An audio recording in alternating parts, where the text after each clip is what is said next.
give this one a shot. I'm gonna solve it now. First thing I gotta do is break up this this fraction and separate your integrals as well. So, cool thing about integrals is you can do that easily. You just go x cubed minus x squared, or over x squared, plus the integral. I'm just putting an integral for each of these terms. It'll be the same thing. Let me put dx's. So why not? This x over x squared dx plus 4 over x squared dx. These are equivalent expressions. You can do that with integrals. It's pretty easy.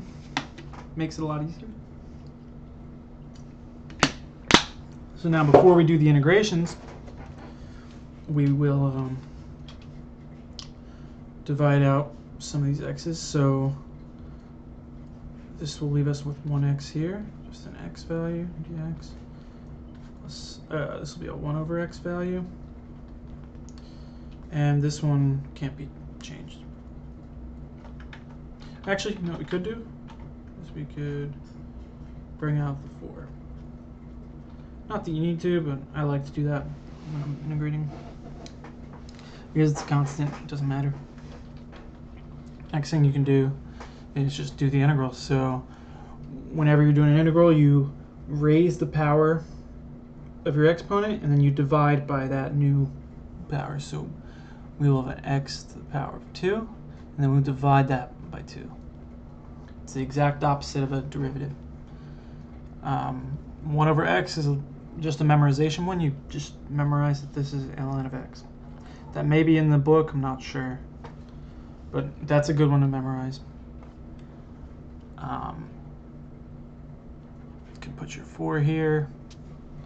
The integral of 1 over x squared. This is technically an x to the negative 2. So you'd get a negative. And you're raising it to 1, right? So you're going from x is negative 2, and you're going to negative 1.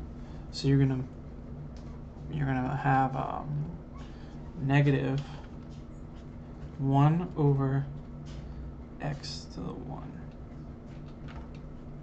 because you're multiplying by you're dividing by negative 1. Does that make sense? Because you raise it to this power and then you divide by that negative power.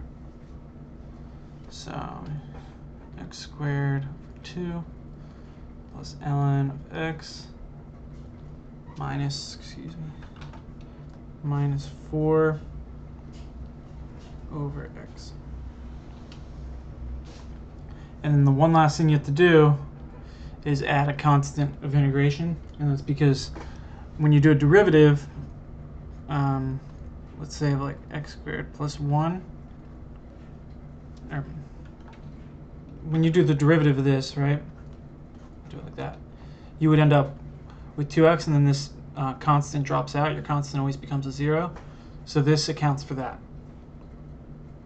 This would correspond to whatever value that may be, because this may be a 1, it might be a 3, it might be a 4, it might be a 7, it might be a 33.